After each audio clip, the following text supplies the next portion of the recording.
On today's episode of Locked On Wild, 3 things that we learned from John Hynes' post-game comments after a big win against Tampa Bay last night, including shots blocked. Who knew that was a good thing? Plus, staying even-keeled. Hey, this is Matt Boldy, and you're listening to Locked On Wild. You're Locked On Wild, your daily podcast on the Minnesota Wild. Part of the Locked On Podcast Network, your team every day. What is happening, everybody? Welcome in to another episode of Locked On Wild, your daily Minnesota Wild podcast. Part of the Locked On Podcast Network. We are your team each and every day. And we thank you for making Locked On Wild your first listen each and every day as well. Make sure you subscribe on YouTube and your favorite podcast platform so you don't miss out on any new episodes throughout the week. Today's episode of Locked On Wild is brought to you by FanDuel. Place your first $5 bet, and you'll get started with $200 in bonus bets guaranteed. Visit FanDuel.com to get started. On today's episode of Locked On Wild, we review John Hynes' post-game presser after a big win against the Tampa Bay Lightning. We'll take a look at his thoughts on blocked shots by the Minnesota Wild to help out their goalies, also staying even keel and being locked in from the get-go. My name is Seth Toupal, host of Locked On Wild since 2021 and credentialed media member. And another big win for the Wild against Tampa Bay last night. But it's the same formula. We are very quickly getting you can almost write it down. The formula that it takes for the Minnesota Wild to come away with wins, especially on the road. 4-0-1 now on the road are the Minnesota Wild, and everything that you would expect a team on the road to do, they've done. Get out to an early lead, weather some big pushes by opponents, and be able to get timely goals, limit special teams opportunities for your opponent, all of it. Every box that you would need to check to win a key road game, every game they've all been checked. But one that I think is a really big key for this Minnesota Wild team is just players helping their goalies out by blocking shots. And it's something that is not glamorous. Obviously, it doesn't feel good to get blasted in the side or in the hip or even up high by a hockey puck. It doesn't feel good.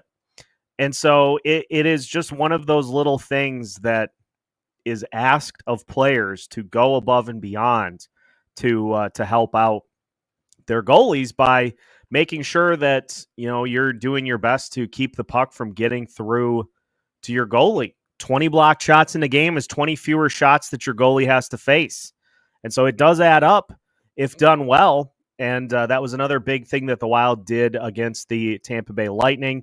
And you look at the 2 games that the Wild have lost so far this season. The Winnipeg Jets and the Seattle Kraken. In the game against Seattle, the Wild tallied just 8 blocked shots, and that meant that Seattle had 34 shots that got through to Marc-Andre Fleury. In the game against the Winnipeg Jets, they had 15.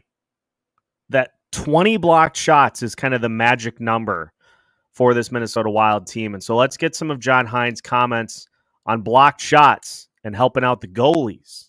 And a great job so far by Minnesota Wild forwards and defensemen of doing just that. Especially, Johansson had that kick save and Lauko, a bunch of blocks. Just felt like tonight you played, even with a deficit, you played the way that you did in a 5-1 win the other night. Yeah, I think we've been really, very consistent. I think there was a pocket there in the second period where, we gave up one of the 5-on-5 goals and obviously the power play, but we're able to regather ourselves fast. It doesn't unravel in certain areas, and that's the mindset that we talked about. And then we talked about some things we wanted to do in the third period, and the guys, they go out and execute it. And as you said, I think we've talked a lot about shot blocking, but it is such a huge part of the game because there are breakdowns where you need guys in front of the goalie to be able to not allow the puck to get there. And again, we had that tonight. And that's exactly what it is it's covering for breakdowns and being willing to give a little extra to help your goalies be able to not have to face shots from areas that, maybe the coverage doesn't get to a spot quick enough, and it allows a point blank look. And unless you get somebody that is able to get in front of that puck, that's one that your goalie has to really, dial in to try to make the save on. But I did find the numbers, and the Minnesota Wild at this point in the season are 7th in the NHL in blocked shots per game at 17.57. They're tied with the Detroit Red Wings. The only teams with more are the Washington Capitals with 18 per game, Chicago with 18.86 blocks per game, the Vegas Golden Knights with 19.29, the Anaheim Ducks, whatever it is. I nearly said the Los Angeles Ducks of Anaheim. Anaheim Ducks, 20.17 blocks per game, and the Montreal Canadiens at 20.71 blocks per game. But I have some numbers to even take that a step further. So you're averaging just under 18 blocks per game so far this season. Filip Gustavsson's numbers have been very impressive to start the season, but take a look at this. Take a look at these numbers that the Wild have been able to help Filip Gustavsson at, and he has also excelled at. So let's just start with the number of shots that get through. Save percentage on unblocked shots. For Filip Gustavsson, it's at 9.979, so 97.9%.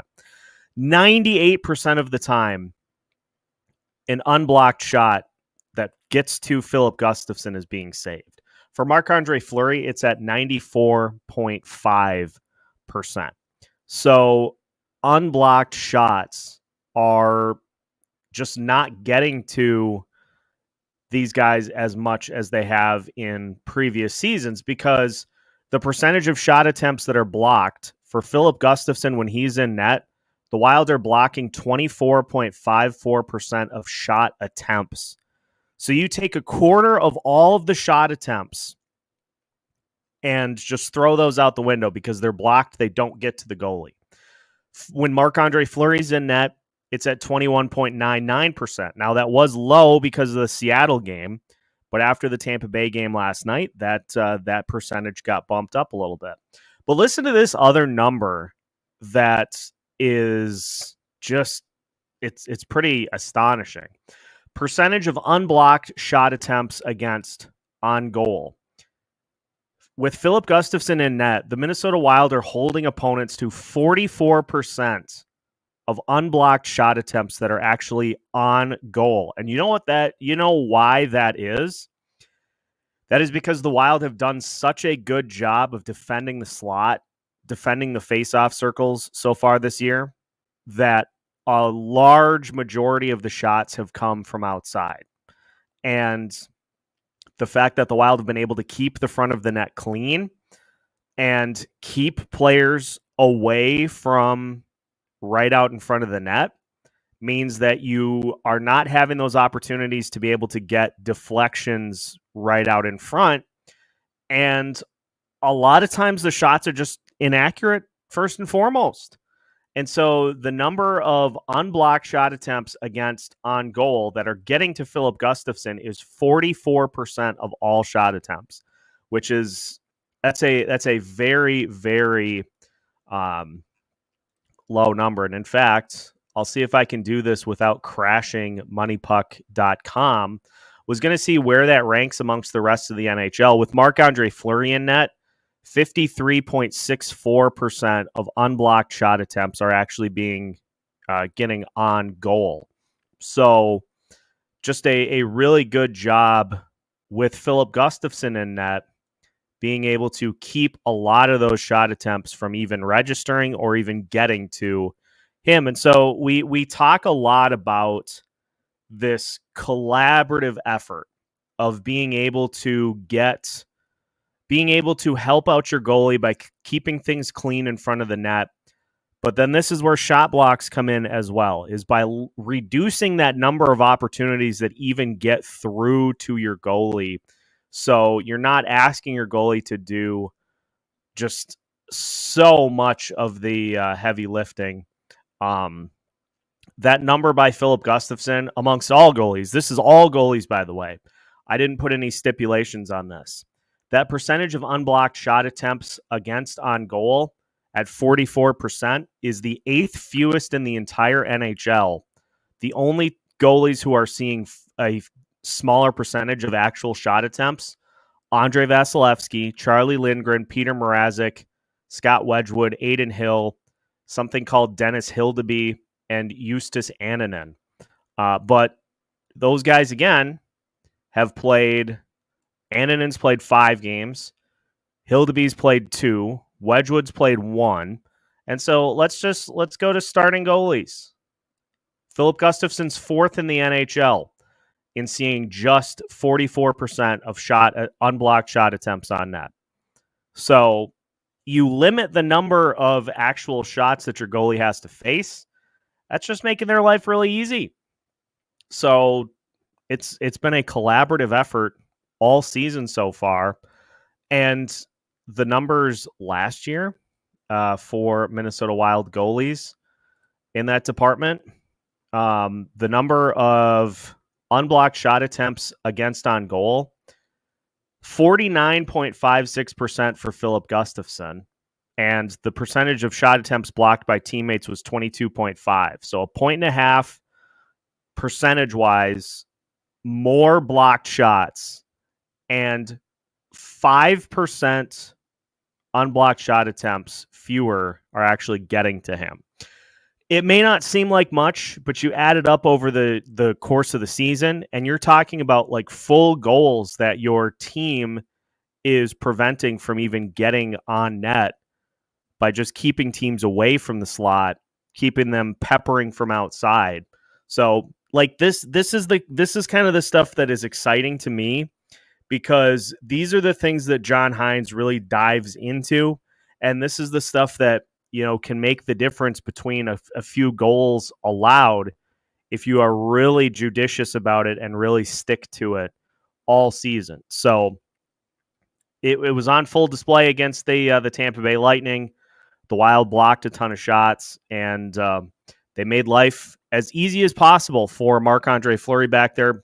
To Fleury's credit, he made a lot of great saves too, but it's a cohesive effort between forward and defenseman defense and goalie performance. If everybody's working together and contributing, that's when the good results start to come through. So that was great to hear. We've also got a couple of thoughts on just overall composure and battle level from this Minnesota Wild team, because it's something we continue to see. And so we'll talk about keeping your composure, staying even keel, regardless of if you're doing well or not, as we continue today's episode of Locked On Wild after this.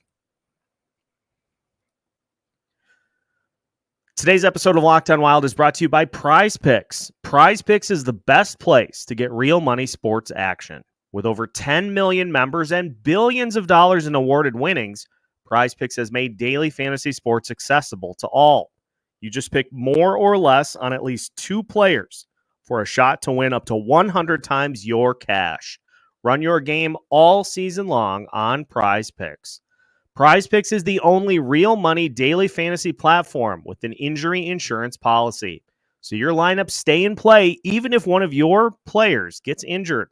If your player leaves in the first half and doesn't return, Prize Picks keeps your lineup live. For instance, if you had Justin Jefferson getting more than 83.5 receiving yards, you had a pretty good time. And Kyron Williams, who's on my fantasy team, if you had him over, I believe his was around 70 yards. If you had him more than 70 rushing yards and Justin Jefferson, that's a good day on Prize Picks. Download the app today and use code LOCKEDONNHL to get $50 instantly after you play your first $5 lineup. Again, download the app today and use code LOCKEDONNHL to get $50 instantly after you play your first $5 lineup. Prize Picks. Run your game. Welcome back to today's episode of Locked On Wild. Once again, we thank you for making Locked On Wild your first listen each and every day. Do have a Denny update as Denny is back from the hospital, and we're going to go with Sunday at noon for the next live show. So we'll be back and ready to rock Sunday at noon.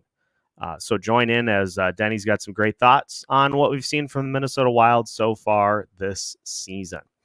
Continuing to recap last night's game, 4-2 win for the Minnesota Wild, and it was the first time that the Wild had trailed in regulation so far this season, so that streak snapped, but Minnesota Wild did a good job of responding as they get the game-tying goal from Joel Eriksson Ek with time winding down in the second, and then they score in the third to take the lead for good. And so John Hynes talked about his team having an even keel, regardless of if they're up big or down, just to allow for the opportunity to get back in when things are not going according to plan. What was the vibe like at 2-1? Like, did you say anything on the bench, or just being in unfamiliar territory for the first time this season? What was it like? It was really. It didn't really change. That's the thing I talked to the players about after the game too. Just that, the mindset. Even like when we scored on, when we had leads, it wasn't there's no panic there. Like, we believe in how we need to play. We know how we need to play.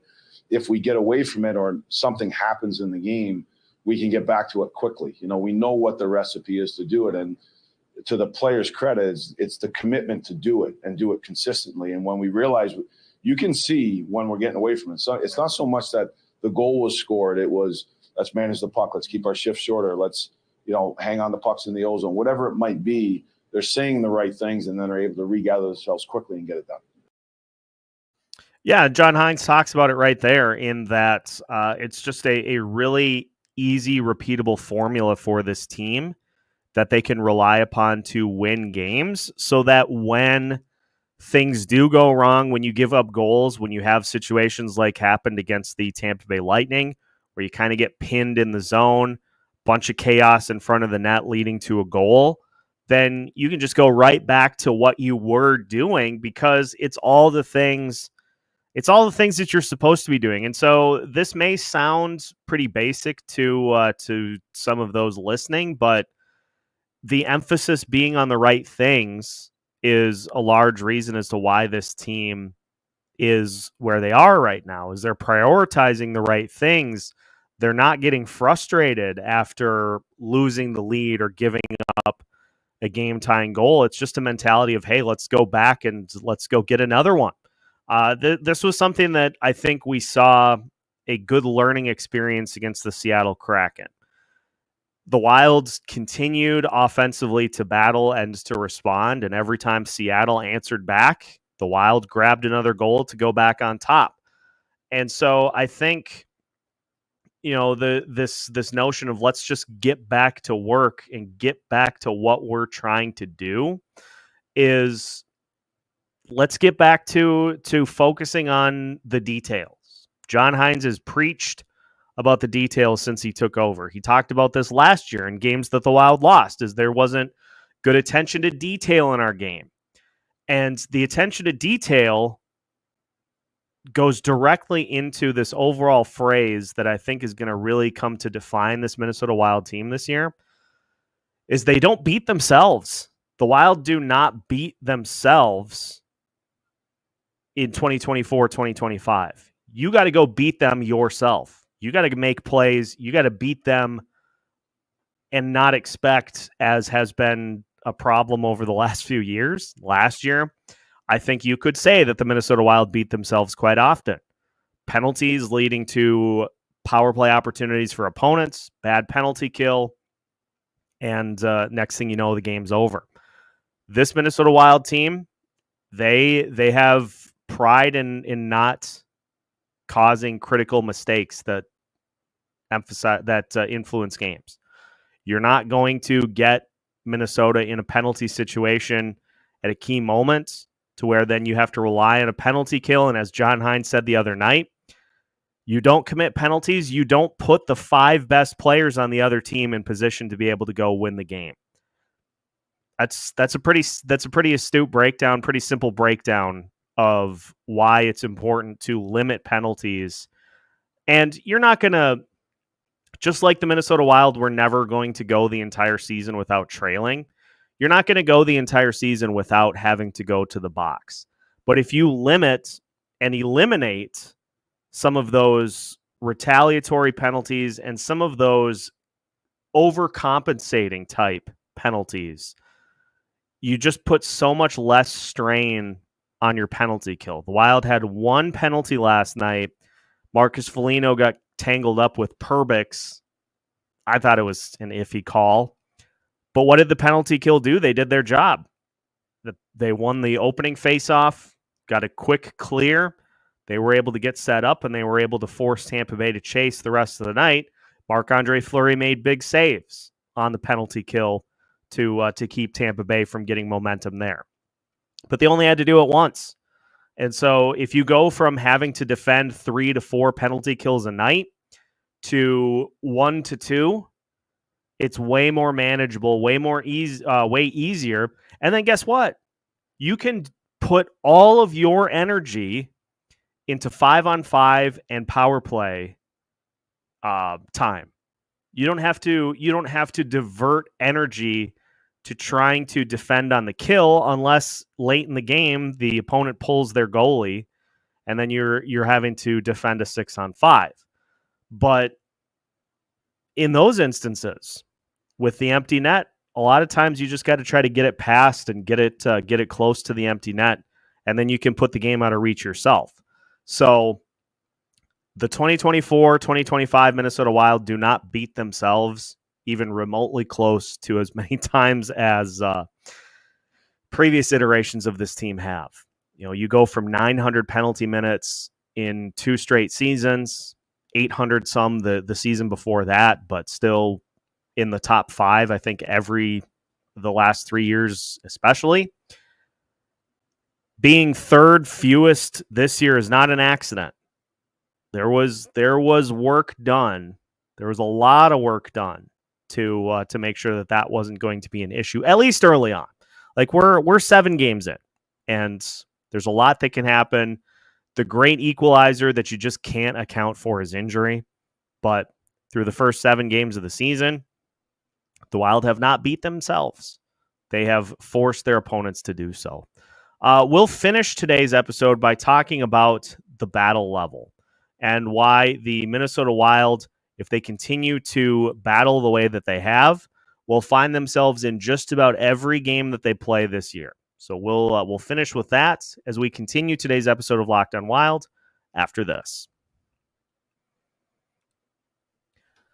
Today's episode of Locked On Wild is brought to you by FanDuel. You can get a big return on FanDuel this NFL season, America's #1 sportsbook. So when you are just sitting and watching the games like Thursday Night Football last night or a full slate of Sunday games this weekend, you can check out the latest stats, view live play-by-play, and so much more on the same page where you place your bets. So if you see something that you think might intrigue you a little bit, FanDuel probably has a bet for it.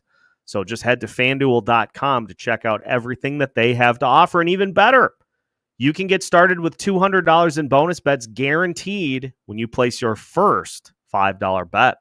So head to FanDuel.com right now to take advantage of this great deal. FanDuel, America's #1 sportsbook.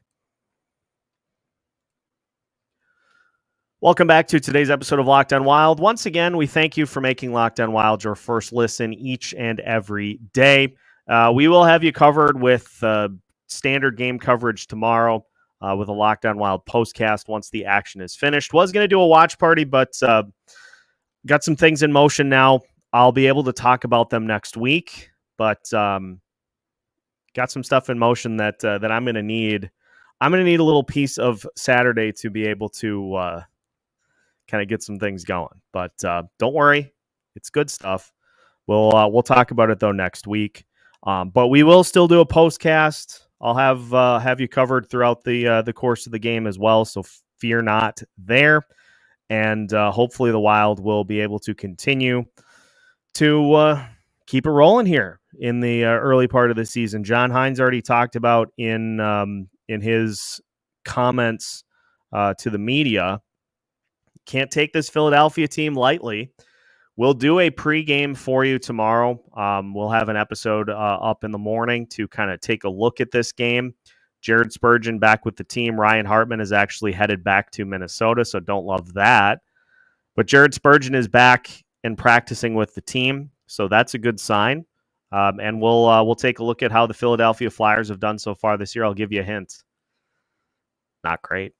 But you can't take them lightly. John Hynes said it today. You can't take them lightly. You can't take anybody lightly in the NHL.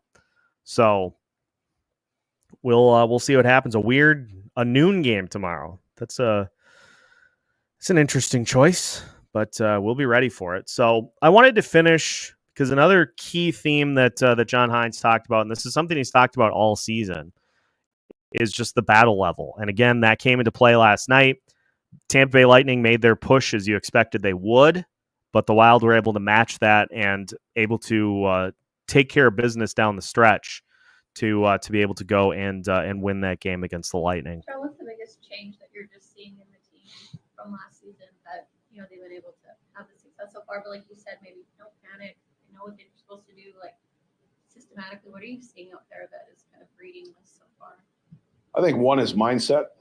Just the mindset we had talked about in the start of training camp, how we approached training camp, how we went through training camp. That's all part of it. How you practice, how hard you practice, the attention to detail, the accountability, the players' willingness, to understand how we want to play and play as a 5-man unit. And then, the other part we really stress too is the competitive nature. You can have structure and all those things, but the game night in and night out really comes down to your competitiveness, your focus, and your mindset. And when those three things are really in line, then everything else that you're trying to do usually gives you a good chance to win. Yeah, like we said in the last segment, if the Wilds continue to have the battle level that they have throughout the early part of the season, they're going to be in far more games than they aren't. And look, like we need to throw out there as well as there are going to be games this year in which things just don't go according to plan at all. The old baseball adage that Tom Kelly used to use for the Minnesota Twins is that you've got 60 games that you're going to win regardless. Like you've got 60 games of the season, so roughly a third, that you're going to win. You go depending on who the opponent is, you go onto the field that day and you're just going to have better stuff than they do. You're going to have 60 games that you lose. Doesn't matter what you have going, it's just not going to go right. What happens and what makes the difference between having a good season and not is what you do with the remainder. The games that are there for the taking.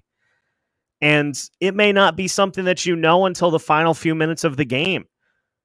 But if you have that high compete level, that high battle level, those games that are up for grabs are still going to be there for you, as opposed to what we saw from this team last year, where it seemed like if things didn't go according to plan, that there was a little bit of a here we go again.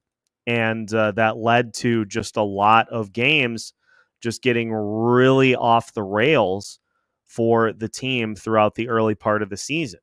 We talked about it last night. Through 7 games, the Wild were 3-3-1, but they lost that game to Philadelphia, and that's when things absolutely went off the rails. And not only did they lose that game in Philly, but they absolutely got kicked in pretty good in that one, 6-2. From there, the Wild lost 4, including that Philly game. The Wild lost 4 straight.